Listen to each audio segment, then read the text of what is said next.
wanted to read or explain something of today's, activities of Krishna.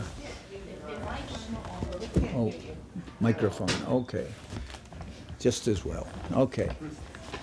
So today is Sri Govardhan Puja, the celebration of the Anukut, feeding of so many, of offering to Sri Govardhan, and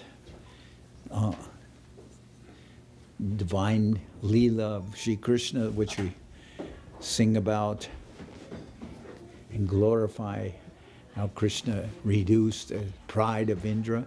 So I'm going to read something and explain something of the pastimes of Govardhan. First we'll start with, this is from the Srimad Bhagavatam, right?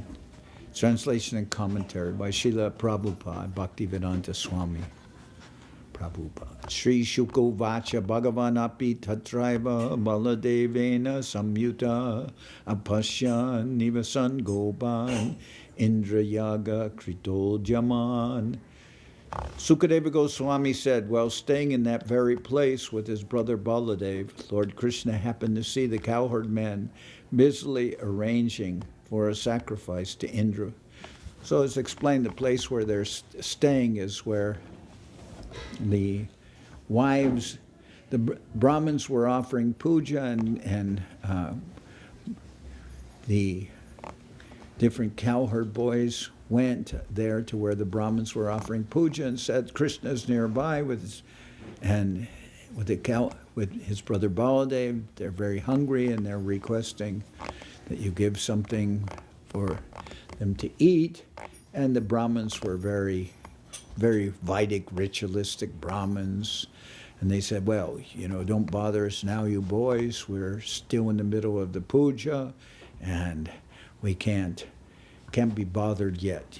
Talk to us later. But the wives of the Brahmins, hearing how Krishna and Balaram were nearby, they immediately took so many offerings to go to give to Krishna and Baladev and all the cowherd boys. And, even the Brahmins tried to stop their wives from going, but they couldn't be restrained. So that place where all that happened, was at that place, here it's mentioned, while staying in that very place where what's going on with the Brahmins, with his brother Baladev, Krishna happened to see the cowherd men busily arranging for a sacrifice to Indra. And then Krishna asked his father, what is it that you're doing? What sacrifices that you're engaged in? Please tell me that. And he says, well, what is all this about? What's this great endeavor that you're doing? Is this some ritualistic sacrifice, or whose satisfaction is this for? And he says, I have a desire to know, and secrets shouldn't be kept from anyone. That by great personalities, they should be very liberal in what they explain. And so you please tell me, what are you all busily doing right now? So Krishna presents himself as very inquisitive. He's a young boy, and says to his father, what are you so much hustle and bustle is going on, what kind of a sacrifice are you arranging? Is this based on the scriptures, or is it some village custom? You tell me. And Nanda Maharaj replies, well, Lord Indra is the controller of the rain, and the clouds are his personal representatives, and they distribute this rainwater, and we're all depending on these rains to produce crops and to sustain all life. So we do this for the satisfaction of Krishna, of Indra. He says, my dear, not only we, my dear son, but everyone, all men worship worship Indra, the Lord and Master of the rain-giving clouds. We offer him grain and other things produced which are produced actually through the rain he sends. Last night we had rains here, and everyone, after so many scorching fires and everything, everyone was very happy that the rains were falling. So so Nanda Maharaj is saying, we're depending on Indra to send these timely rains. Okay. He says, this is based on tradition, and anyone who rejects this will certainly encounter failure. So we're doing this all the time. Every year we're offering this sacrifice to Indra.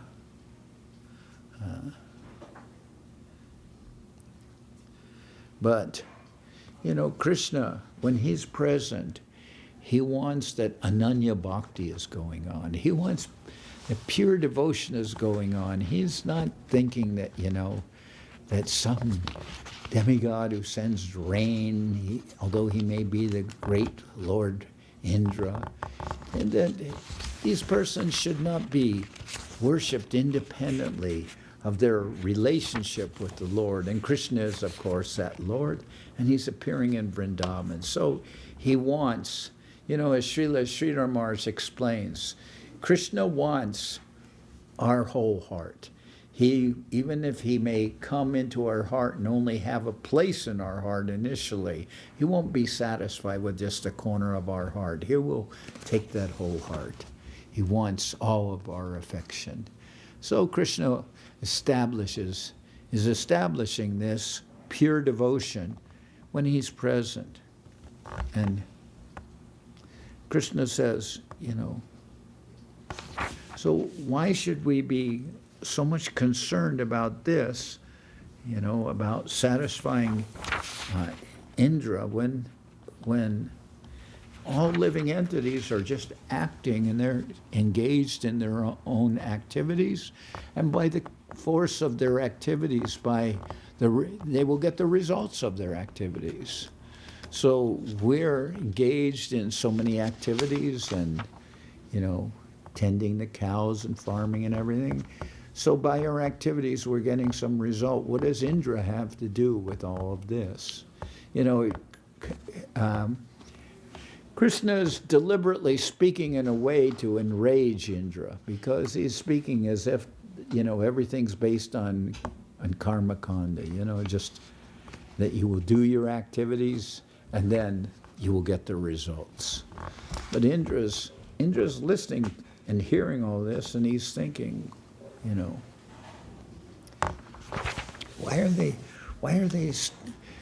why is it my sacrifice?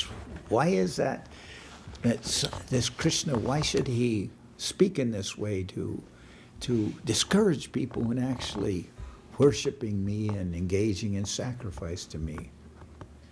So Krishna is speaking, and he says, everyone gets the results of their previous work. And even Lord Indra, he cannot in any way, he can't change the destiny of human beings, which is born of their own nature. So why should people worship him? This is, very provocative to Indra hearing this.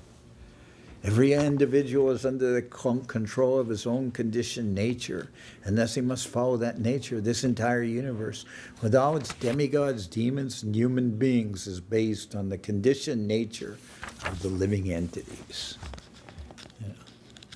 So this kind of philosophy is, that many persons there who are ultimately, very, very, very popular today. This is philosophy that if you just do your work and engage in, pious activities, you must get the results from your work. What does God have to do with all this? What is, so.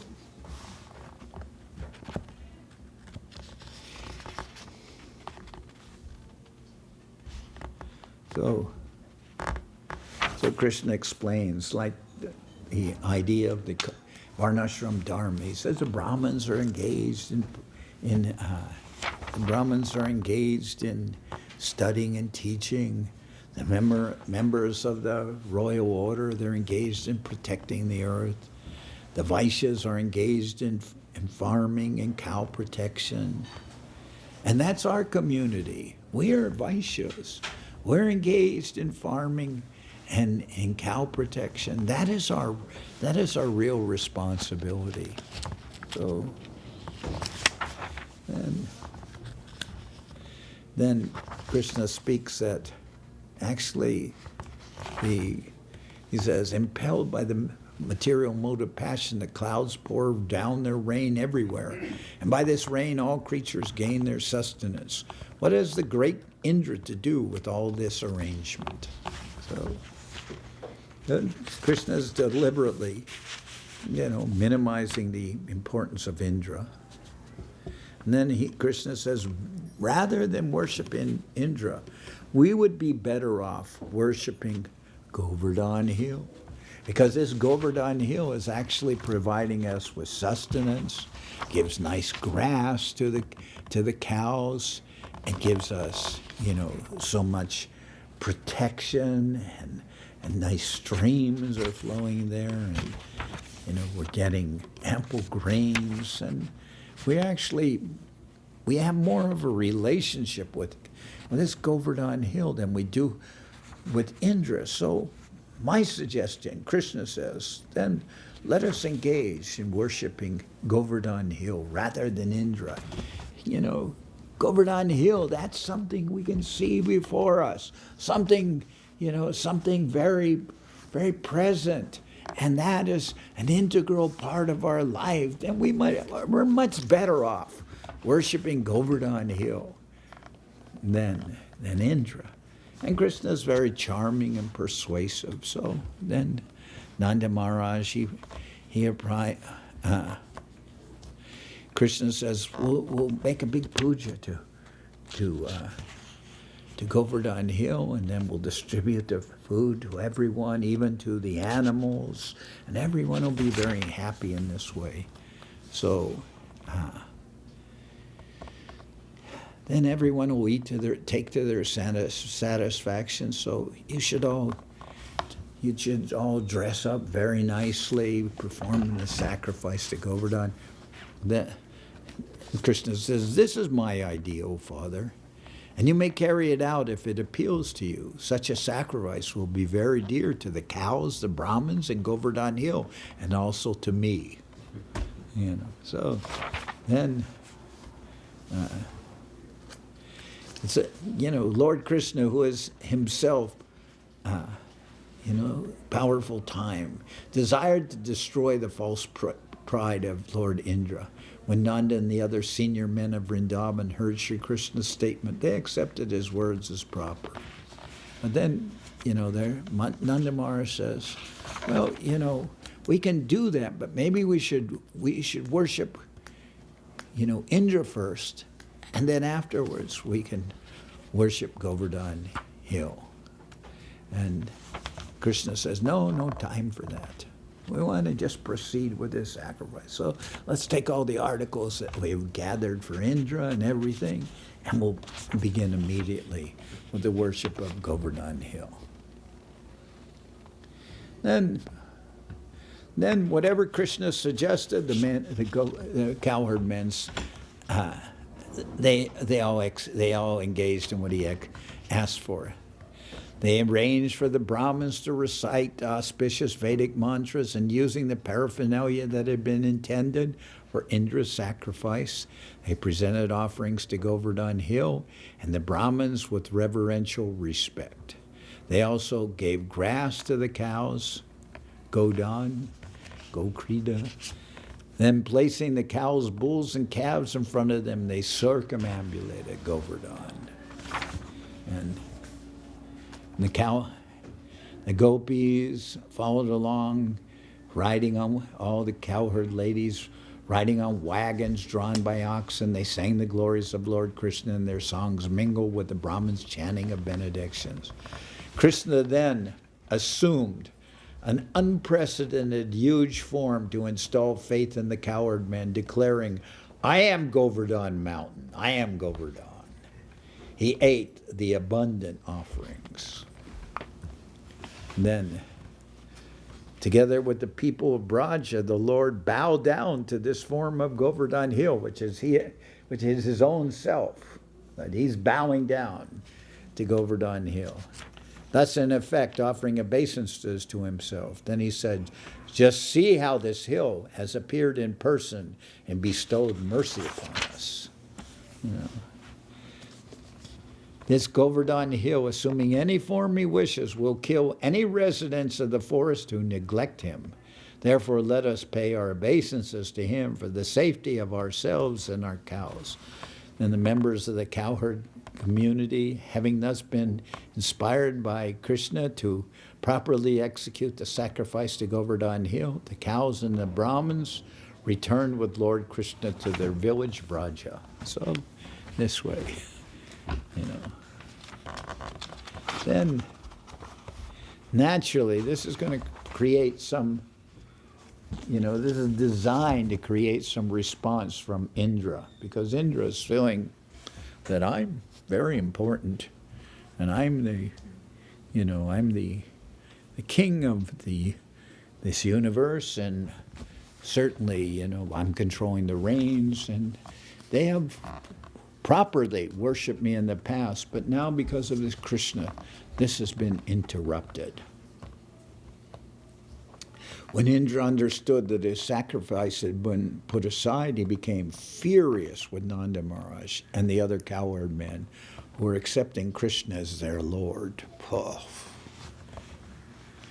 Angry Indra sent forth the clouds of universal destruction, known as Samvartaka. Imagining himself the supreme controller, he spoke as follows. Aho Shri Mara Mahatmyam Gopanam Karano Kasham Krishnam Martyam Upashritya Ye Chakrur Deva Helanam. Indra said, just see how these cowherd men living in the forest have become so greatly intoxicated by their prosperity. They have surrendered to an ordinary human being, Krishna, and thus they have offended the gods. Ye gods!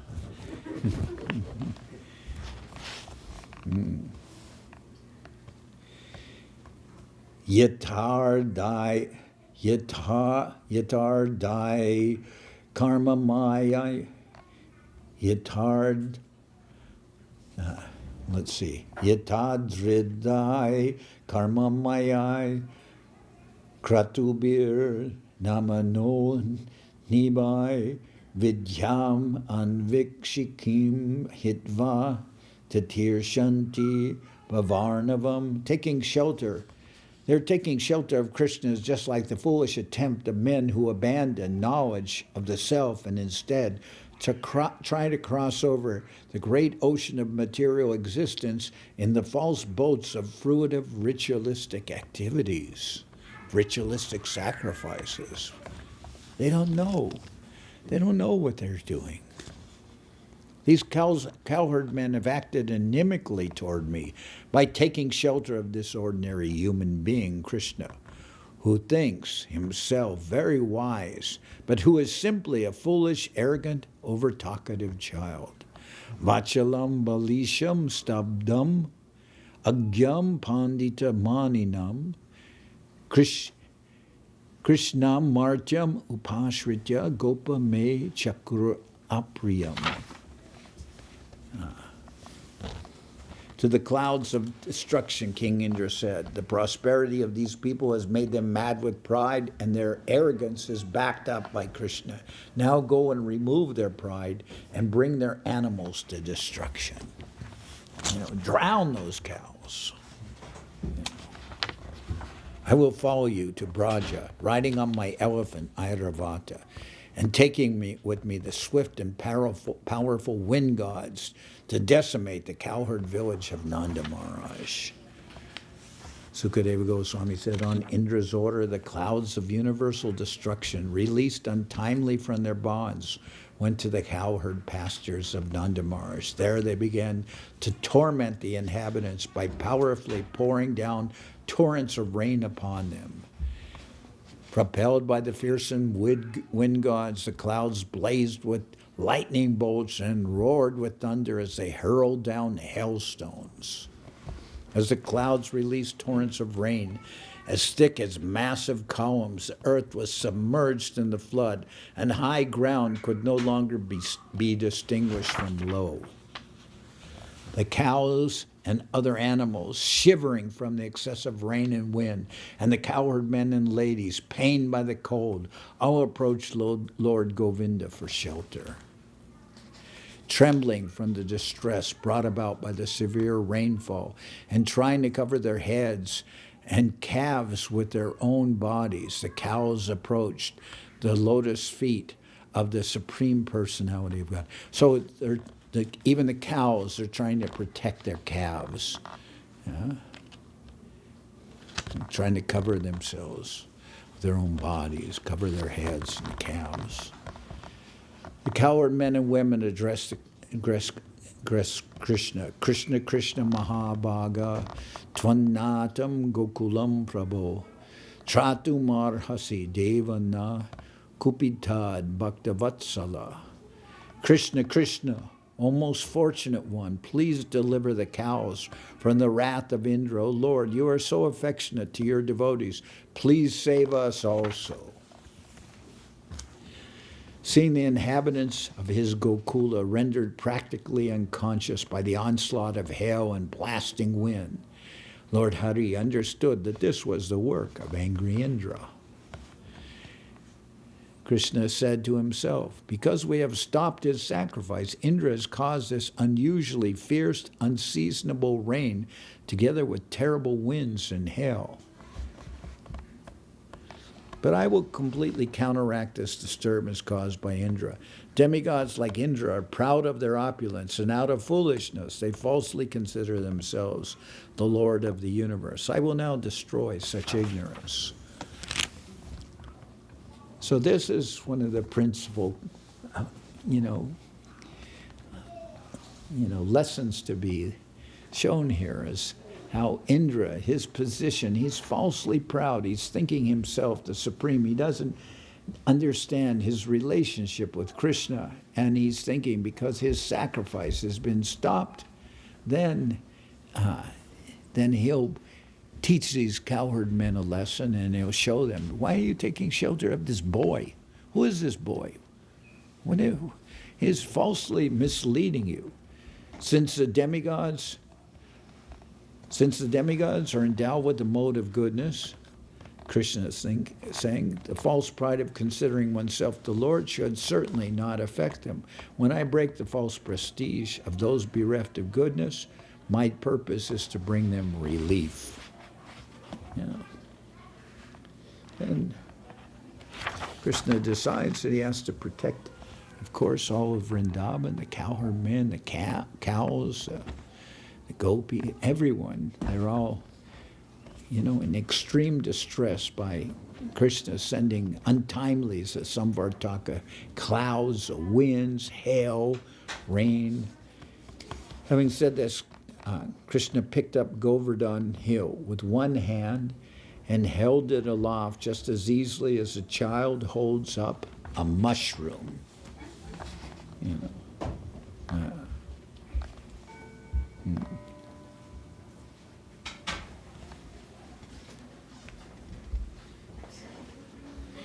It is confirmed in the Hari Vamsa that Sri Krishna picked up the Govardhan mountain with his left hand. Sadrida Sangato Megar Giri Sandyena Panina. With his left hand, he picked up that mountain which was touching the clouds.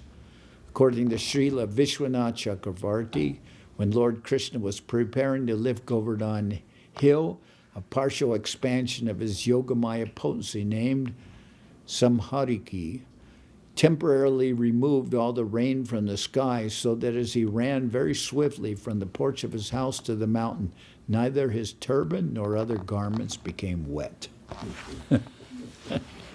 The Lord then addressed the cowherd community. O mother, O father, O residents of Braj, if you wish, you may now come under this hill with your cows. Okay. Sri Vishwanath Chakravarti Thakur provides the following insight. Ordinarily, a large cowherd community, which included many thousands of cows, calves, bulls, and so on, could not fit under the base of a medium-sized hill like Sri Govardhan. However, because the hill was in ecstasy, being touched by the hand of the Lord, it acquired inconceivable power, and even felt the hundreds of deadly thunderbolts thrown upon its back by angry Indra to be offerings of soft, fragrant flowers. At times, Sri Govardhan was not even aware that the thunderbolts were striking. From the Harivamsa, the Acharya has also quoted Sri Krishna himself as saying, Trilokyam api utsate rakshitum kim punarvrajam. Sri Govardhan can give shelter to all the three worlds, what to speak of the simple land of Vraja.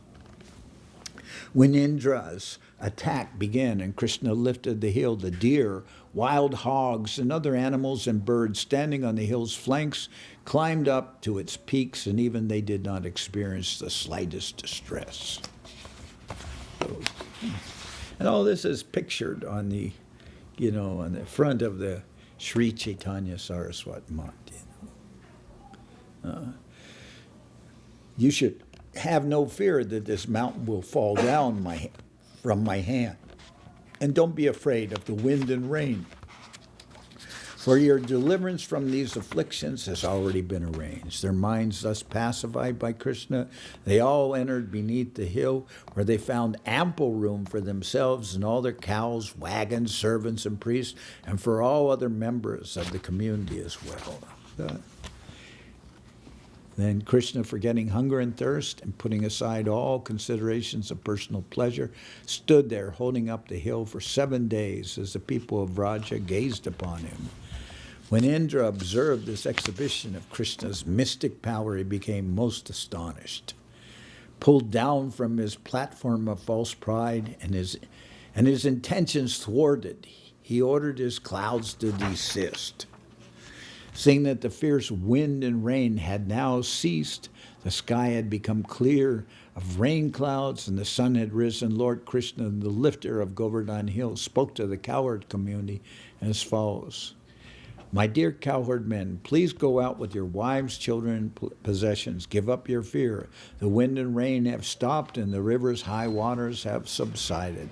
After collecting their respective cows and loading their paraphernalia into their wagons, the cowherd men went out. The women, children, and elderly persons gradually followed them. While all living creatures looked on, Krishna put down the hill in its original place, just as it had stood before. All the residents of Vrindavan were overwhelmed with ecstatic love, and they came forward and greeted Sri Krishna according to their individual relationships, some embracing him, some bowing down to him, and so forth. The cowherd women presented water mixed with yogurt and barley corns as a token of honor, and they showered auspicious benedictions upon him. Mother Yashoda, Mother Rohini, Nanda Maharaj, and Balaram all embraced Krishna, overwhelmed with affection. They offered him their blessings. In the heavens, O King, all the demigods, including the Siddhas, Sadyas, Gandharvas, and Charanas, sang the praises of Lord Krishna and showered down flowers in great satisfaction. Surrounded by his loving cowherd boyfriends, and Lord Balaram Krishna then went off to the place where he had been tending his cows. The cowherd girls returned to their homes, singing joyfully about the lifting of Govardhan Hill and other glorious deeds performed by Lord Krishna, who had so deeply touched their hearts. So then this is Krishna's lifting of Govardhan Hill. Then all the cowherd, especially all the cowherd community, especially the gopis, they're all just enraptured with Krishna. They're just singing one glory after another, all his different pastimes. He said, since this boy performed such extraordinary activities, how could he warrant a birth among worldly persons like us? A birth that for him would seem contemptible. How has he appeared among our simple community? This very wonderful boy, Krishna. How has he appeared in our community? How could this 7-year-old boy playfully hold up the great hill Govardhan with one hand, just as a mighty elephant holds up a lotus flower? There's nothing for him. How could he do that? As a mere infant who had hardly yet opened his eyes, he drank the breast milk of the powerful demoness, Putana, and then sucked out her very life air as well, just as the force of time sucks out the youth of one's body. Once, when only 3 months old, little Krishna was crying and kicking up his feet, and as he lay beneath a huge cart, then the cart fell and turned upside down simply because it was struck by the tip of his toe. At the age of 1, while sitting peacefully, he was taken up into the sky by the demon Trinavarta. But baby Krishna grabbed the demon's neck, causing him great pain, and thus killed him. Once his mother tied him with ropes to a mortar because she had caught him stealing butter. Then, crawling on his hands, he dragged the mortar between a pair of Arjuna trees and pulled him down.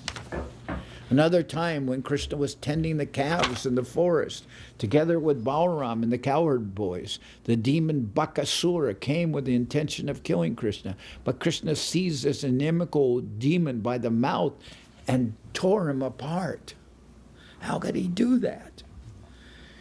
Desiring to kill Krishna, the demon Vatsa disguised himself as a calf and entered among Krishna's cows. But Krishna killed the demon and, using his body, enjoyed the sport of knocking kapita fruits down from the trees. Together with Lord Balaram, Krishna killed the jackass demon and all his friends, thereby securing the safety of the Talavan forest, which abounded with fully ripened palm fruits. So many jackasses were there in that Talavan forest, and Krishna killed them along with his brother Balaram, Danakasura, and so many demons. After arranging for the mighty Balaram to kill the terrible demon Pralamba, Krishna saved Braja's cowherd boys and their animals from a forest fire. Krishna chastised the most poisonous serpent, Kaliya, and after humbling him, he drove him forcibly from the lake of the Jamuna. In this way, the Lord made the water of that river free of the snake's powerful poison. Dear Nanda, how is it that we and all other residents of Braja cannot give up our constant affection for your son? And how is it that he is so spontaneously attracted to us? On the one hand, this boy is only 7 years old, and on the other hand, we see that he has lifted the great hill Govardhan. Therefore, O king of Braja, a doubt about your son arises within us. O cowherd man, Nanda Maharaj replies, just hear my words. Let all your doubts concerning my son be gone. Some time ago, Gargamuni spoke to me as follows about this boy. He said, your son Krishna appears as an incarnation in every millennium. In the past, he assumed 3 different colors, white, red, and yellow, and now he has appeared in a blackish color. For many reasons, this beautiful son of yours sometimes appeared previously as the son of Vasudeva. Therefore, those who are learned sometimes call this child Vasudeva. For this son of yours, there are many forms and names according to his qualities and activities. These are known to me, but people in general do not understand them. To increase the happiness of the cowherd men of Gokula, this child will always act auspiciously for you, and by his grace only you will surpass all difficulties. Now, O Nanda Maharaj, as recorded in history, when there was an irregular and capable government, Indra having been dethroned, and when honest people were being harassed and disturbed by thieves, this child appeared in order to curb the rogues and to protect the people and enable them to flourish. So, Demons cannot harm the demigods, who always have Lord Vishnu on their side. Similarly, any person or group attached to all auspicious Krishna cannot be defeated by enemies. Therefore, O Nanda Maharaj, this child of yours is as good as Narayan.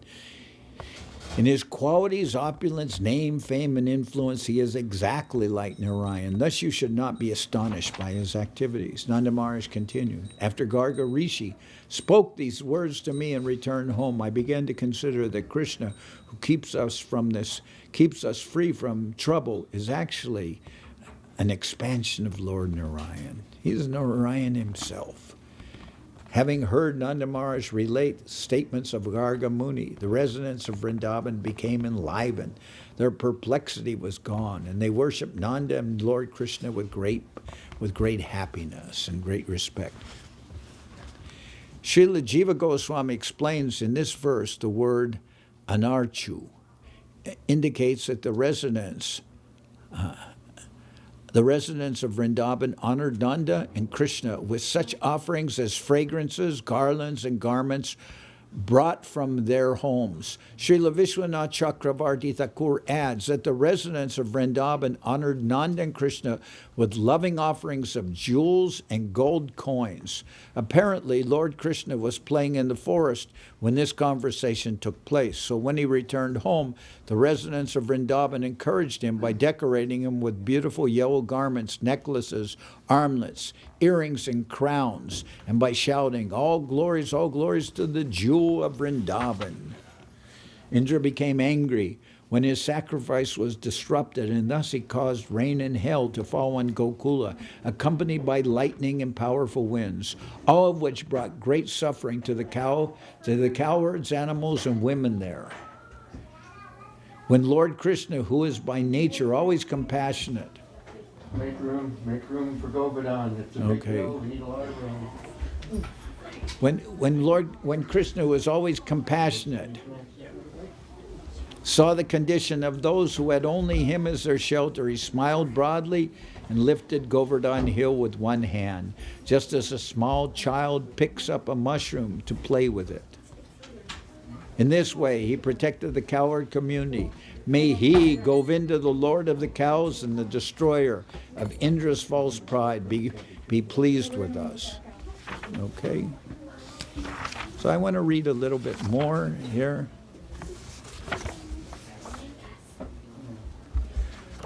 I'll read this.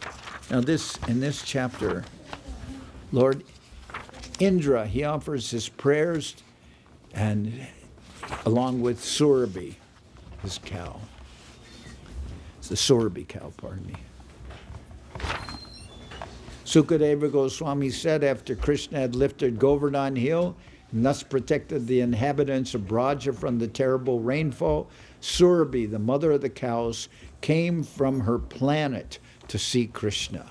She was accompanied by Indra. Indra was very ashamed of having offended the Lord. Approaching him in a solitary place, Indra fell down and lay his helmet, whose effulgence was as brilliant as the sun, upon the Lord's lotus feet. Indra had now heard of and seen the power of omnipotent Krishna, and his false pride in being the Lord of the three worlds was thus defeated. Holding his hands together in supplication, he addressed the Lord as follows. King Indra said, your form is undisturbed by change, shining with knowledge and devoid of passion and ignorance. In you does not exist the mighty flow of the modes of material nature, which is based on illusion and ignorance. How then could there exist in you the symptoms of an ignorant person, such as greed, lust, anger, and envy, which are produced by one's previous involvement in material existence and which cause one to become further entangled? And yet, as the Supreme Lord, you impose punishment to protect religious principles and curb down the wicked. So Indra's come to his senses, and he says, You are the Father and spiritual master of this entire universe, and also its supreme controller. You are an insurmountable time, imposing punishment upon the sinful for their own benefit. Indeed, in your various incarnations, selected by your own free will, you act decisively to remove the false pride of those who presume themselves masters of this world. Even fools like me, who proudly think themselves universal lords, quickly give up their conceit and directly take to the path of the spiritually progressive when they see you are fearless even in the face of time. Thus you punish the mischievous only to instruct them. Engrossed in pride over my ruling power, ignorant of your majesty, I offended you. O Lord, may you forgive me. My intelligence was bewildered, but let my consciousness never again be so impure. You descend into this world, O Lord, to destroy the warlords who burden the earth and create many terrible disturbances. O Lord, you simultaneously act for the welfare of those who faithfully serve your lotus feet. Obeisances unto you, O Lord, the great soul who are all-pervading and who reside in the hearts of all. My obeisances unto you, Krishna, the chief of the Yadu dynasty, unto him who assumes transcendental bodies according to the desire of his devotees, unto him whose form is itself pure consciousness, unto him who is everything, who is the seed of everything, who is the soul of all creatures, I offer my obeisances. My dear Lord, when my sacrifice was disrupted, I became fiercely angry because of false pride. Thus I tried to destroy your cowherd community with severe rain and wind. O Lord, you have shown mercy to me by shattering my false pride and defeating my attempts to punish Vrindavan. To you, the Supreme Lord, Spiritual Master, and Supreme Soul, I have now come for shelter.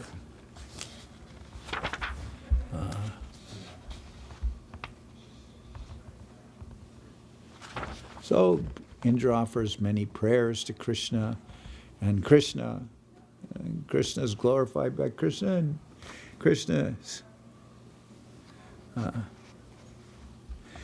smiling, and he speaks to him as follows, in a voice resonant like the clouds.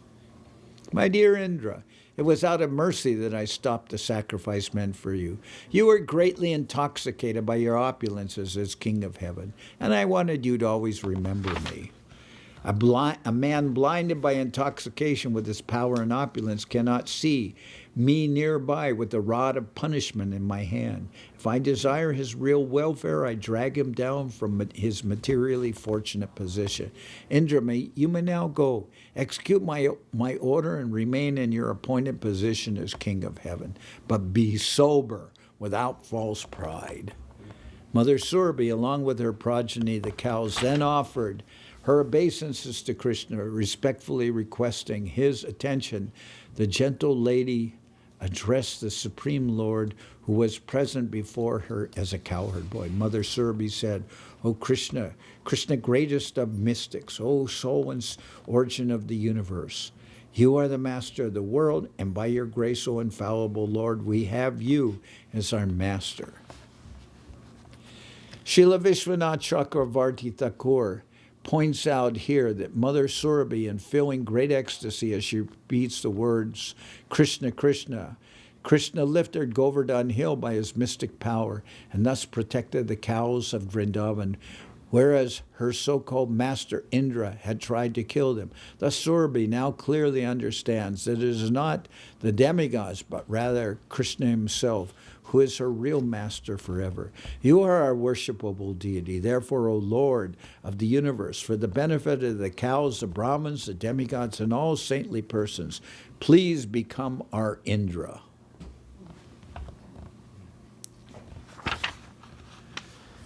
As ordered by Lord Brahma, we shall perform your bathing ceremony to coronate you as Indra.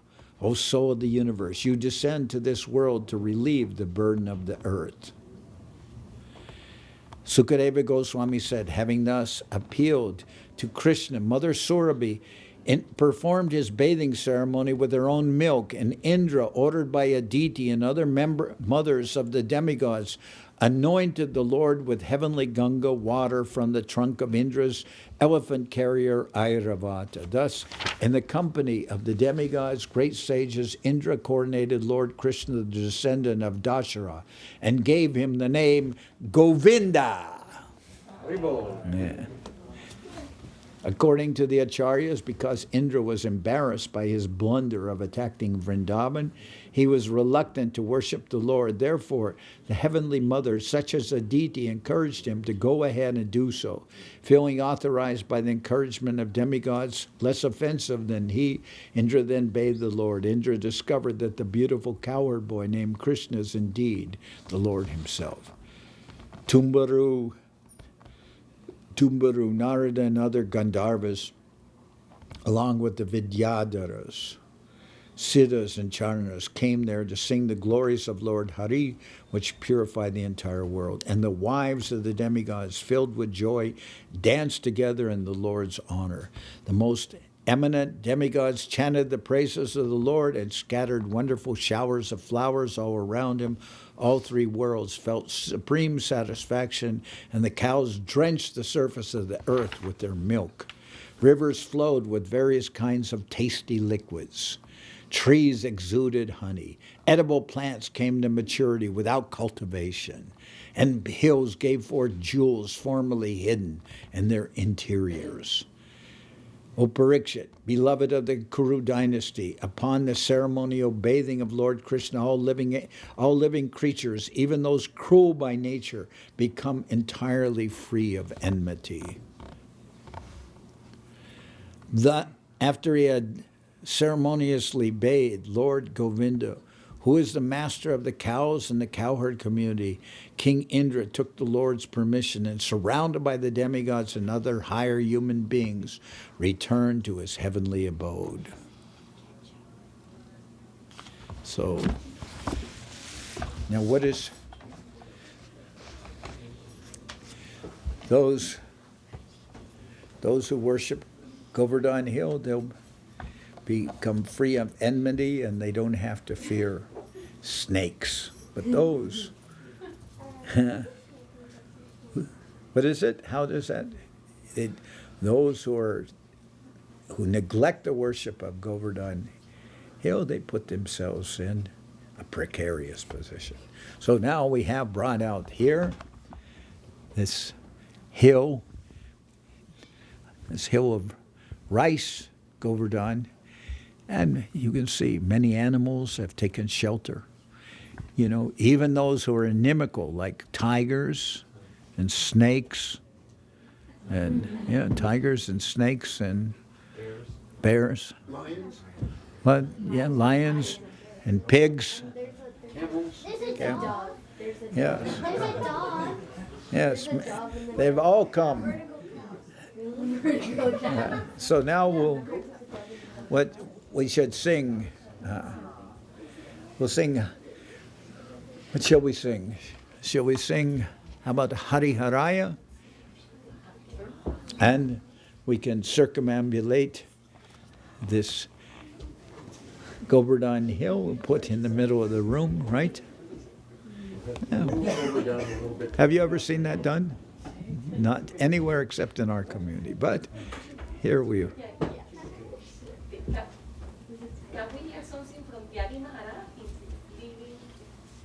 Okay. As long as we have this representation of Govardhan, we'll circumambulate it and sing at the same time. So put in the middle of the room.